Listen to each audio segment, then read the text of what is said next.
Hi folks, this is Mark Smith with Family Tree Brand Life Coaches, and as I had indicated, I was going to be making some additional videos while my wife is out of town. She's coming back this evening.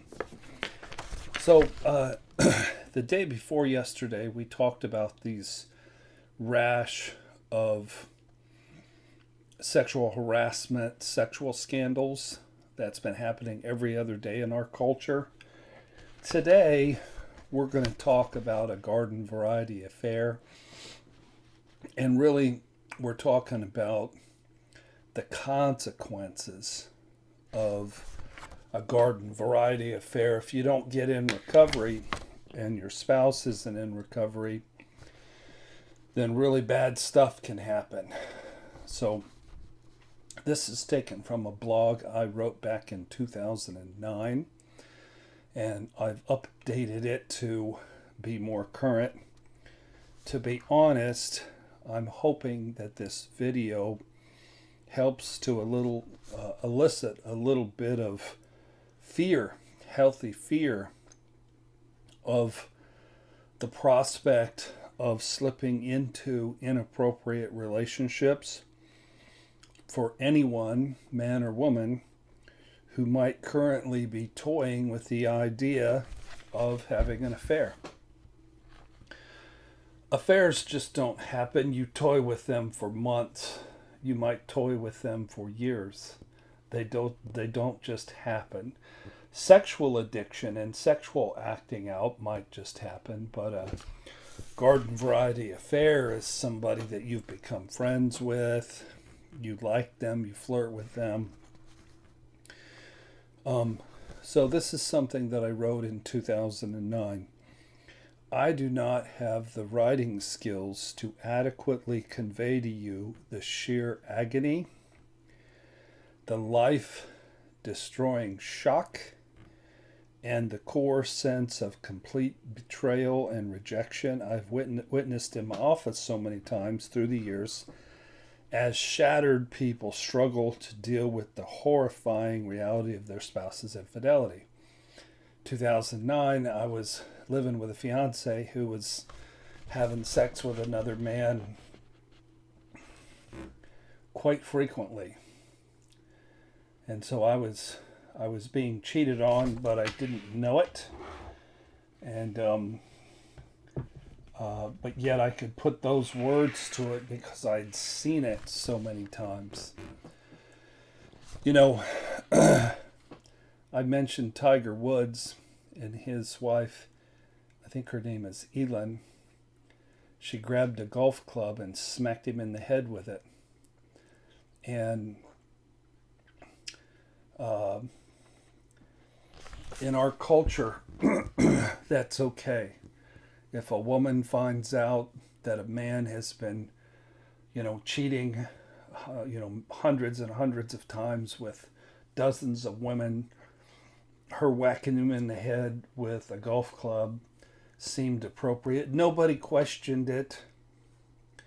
But think about if it would have been a man hitting a woman in the head with a golf club. It's like he would have probably been arrested, even though she was the one who had acted out.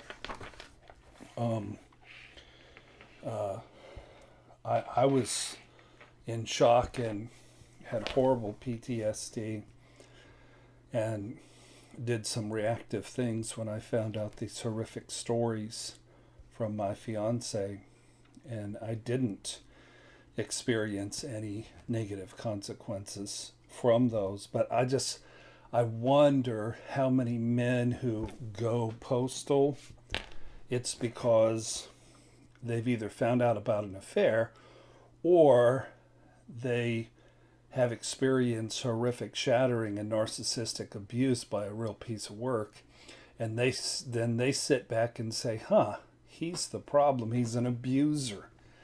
He never laid a finger on her the whole time, but when he finds out she's been screwing the whole football team, he has one moment of rage, and then all of a sudden he's a criminal. I didn't have any problem with Elon smacking Tiger with a golf club. Bit of a tangent there. So the word depression, after finding out about this, doesn't begin to describe the pain. Facing evidence of a spouse's affair is bone crushing, spirit wounding, soul murdering, and it conjures up the deepest, most powerful feelings of abandonment.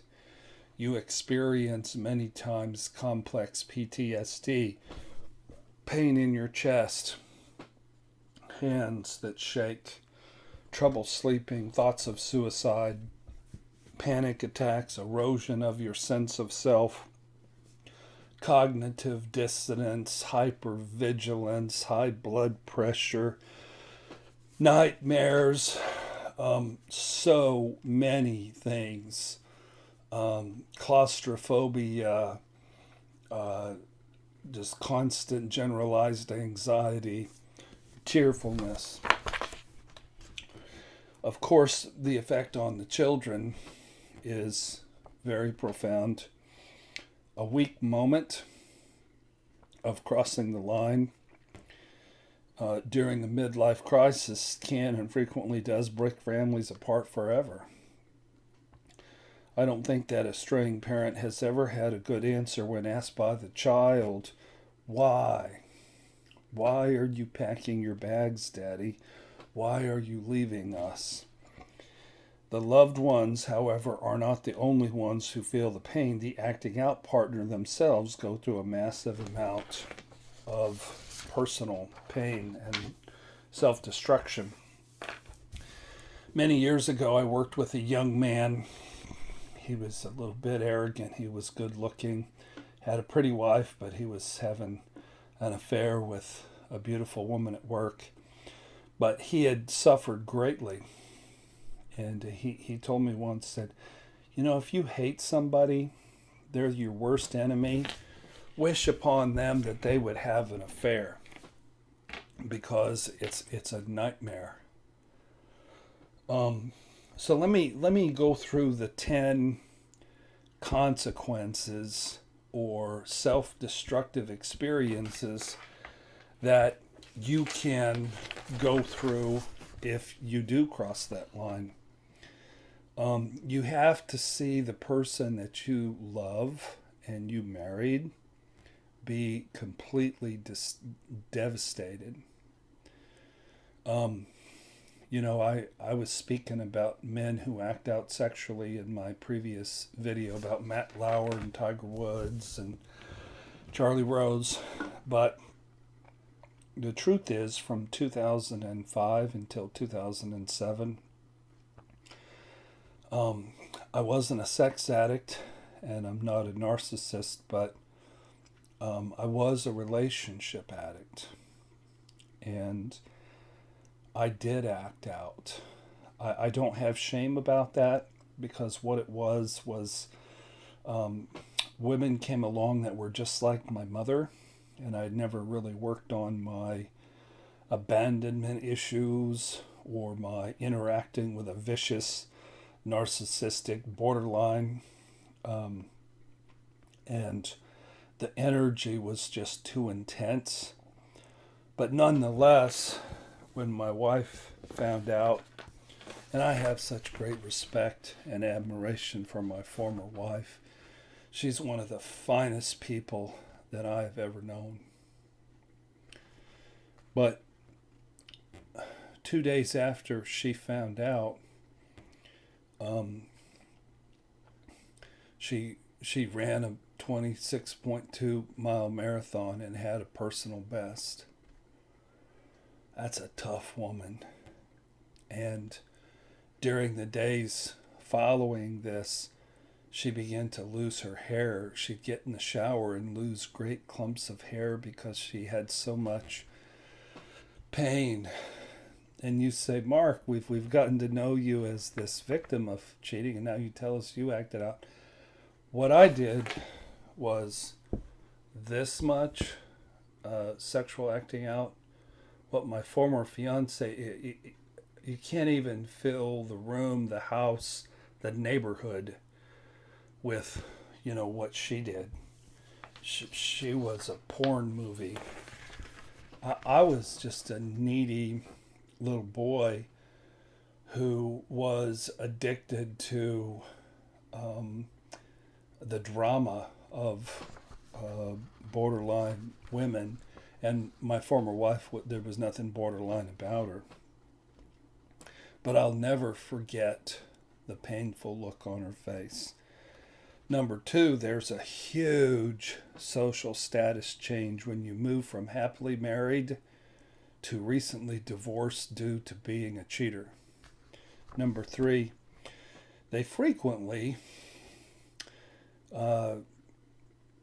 as a cheater, as somebody who's going through divorce, they get the opportunity to face fierce legal representatives of their castaway, thrown away spouses. And the sole purposes of those legal representatives is to extract every pound of flesh that they can. Going with that, divorce is a financial nightmare. Men, if you have a good career and your wife stays home and doesn't work, you're going to lose anywhere from 55 to 60% of your net worth. And you'll be paying child support. And in the state of Indiana, maybe for a year, you'll be paying spousal support. Number five, many times the friends of the couple side with the cheated spouse over the cheater, leaving the cheater feeling friendless and socially isolated. Many times the person that you cheated with stays with their spouse, moves out of state, leaves the job, ghosts you.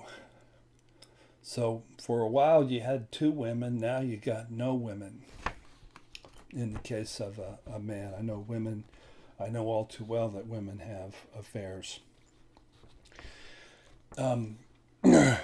Even if the woman is the cheater, in the state of Indiana, the husband gets to move into, for what most people can afford, a tacky apartment. There's this place called Pickwick, about 86th and Ditch in Indianapolis, and it's furnished apartments, and they're not all too nice. And many times I'll be talking with a husband who's toying with the possibility of having an affair, and I expound upon the accommodations down at Pickwick and assure him that they're reserving an apartment as we speak. And then many times, at least during the preliminary part of the divorce, you get your kids every other weekend. A wife who has an affair and gets divorced, many times she has to go back to work and she has to sell the house. Number seven, you have an inner sense of shame and regret. That is something that many of them never worked through. It haunts them like a bad dream each and every day for the rest of their lives, and you lose your own self-respect and you lose your integrity. Now, I went through that, but I have a lot of remorse and I have a lot of regret, but I don't have any shame. Because I know why it happened. It didn't happen because I didn't love my wife. It didn't happen because I didn't love my family. It didn't happen because of sex. It didn't happen because I was a cheating bastard. It happened because I was wired to heal myself by interacting with women like my mother, and my wife could not scratch that itch. I do wish I could go back in time. She came to me the day before I was moving out, and she said, "Don't move out. Don't get an apartment. If you need to move out, go live with your brother, live with a friend. Don't move out." And of course, when you're involved, and I was involved with a woman, I never even had sex with her. I was just, emotionally attached. So I wish I could go back in time and cancel the moving truck and not move out of my $450,000 house with a pool and my 3 amazing children and my beautiful, lovely wife, so I could go live in an apartment and hang out with a psychopath who didn't really care about me. But that's what I needed to go through for my growth and more. So then I get on Match.com and I pick a monster, a vicious monster who almost, my complicity in interacting with her almost destroyed me in every way possible. But that's what I needed to do to heal, because on some levels my mother was a psychological monster. Number 8, really one of the most horrific consequences possible, and that's hearing the tears and the wails of your broken-hearted children as you're leaving the house. Now, are my children destroyed because back in 2008 their mother and father and I got a divorce? No, my kids are good, all 3 of them, and they still would be damaged just because, we both have issues. But it would have been better had I faced off with the issues of my mommy issues and worked through them directly in therapy than to act them out with crazy women who cause instability, financial destruction, and emotional abandonment. And I have great regret about that. A consequence that isn't written about much, perhaps because it takes so long to play out, is there's a pattern of adult children wounded by their parents' affair, or wounded by sometimes the spouse who was cheated upon, and they stay stuck in victim mentality. There's a subsequent reenactment and a recreating of that scenario in their own marriages. And I've seen these reenactments over and over and over again, and there's lots of family drama.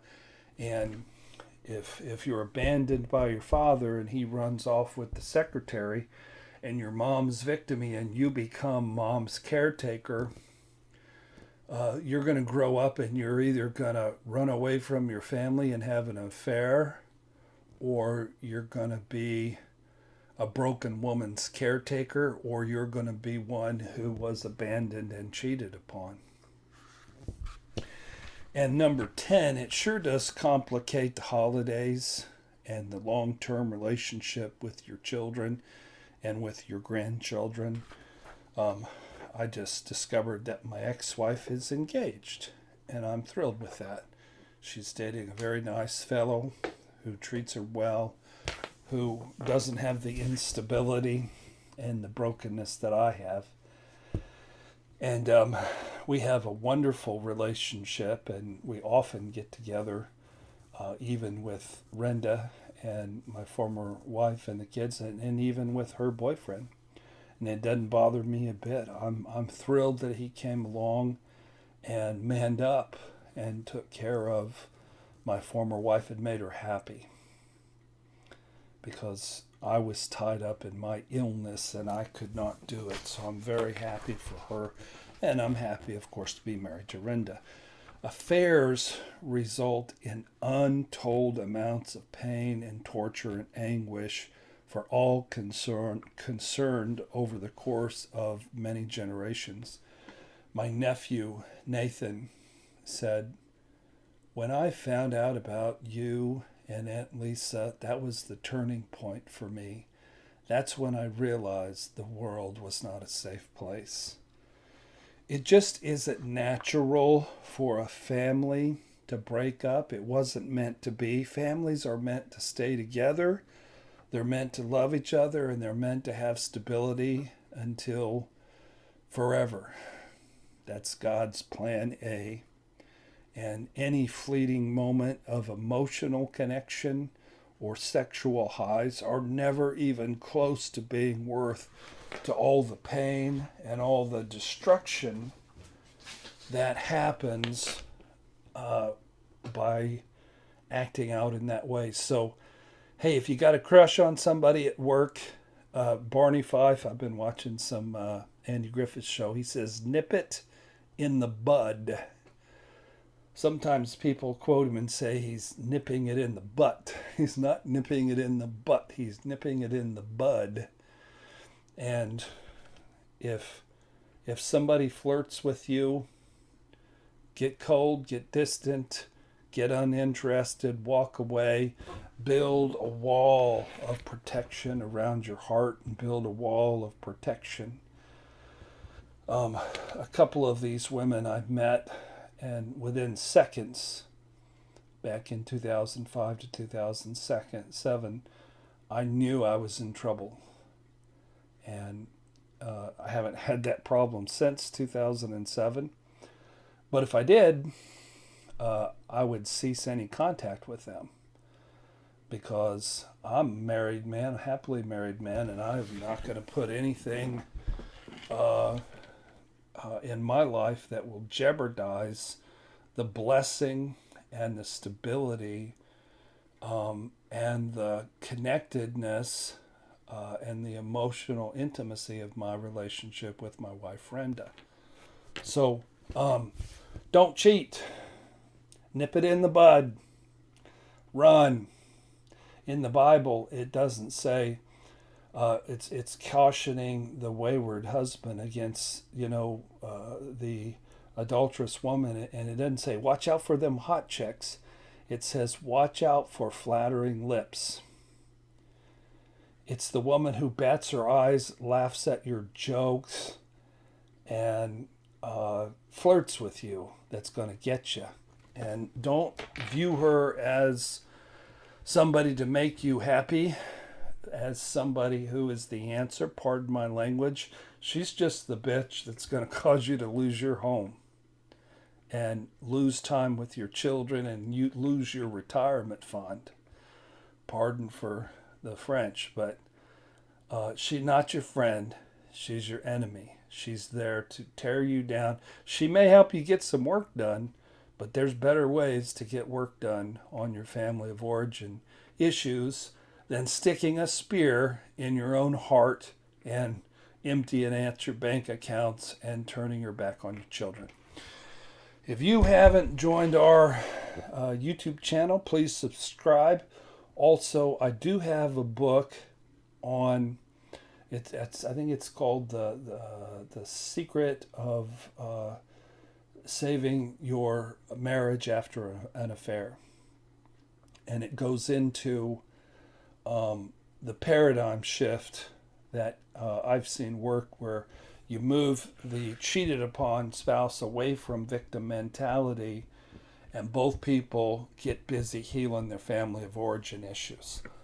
I am headed to the beach. It's the sunniest, warmest day that we've had in a while, and I'm going to go sit on the beach. Love you all. Don't cheat. Nip it in the bud. Have a great day.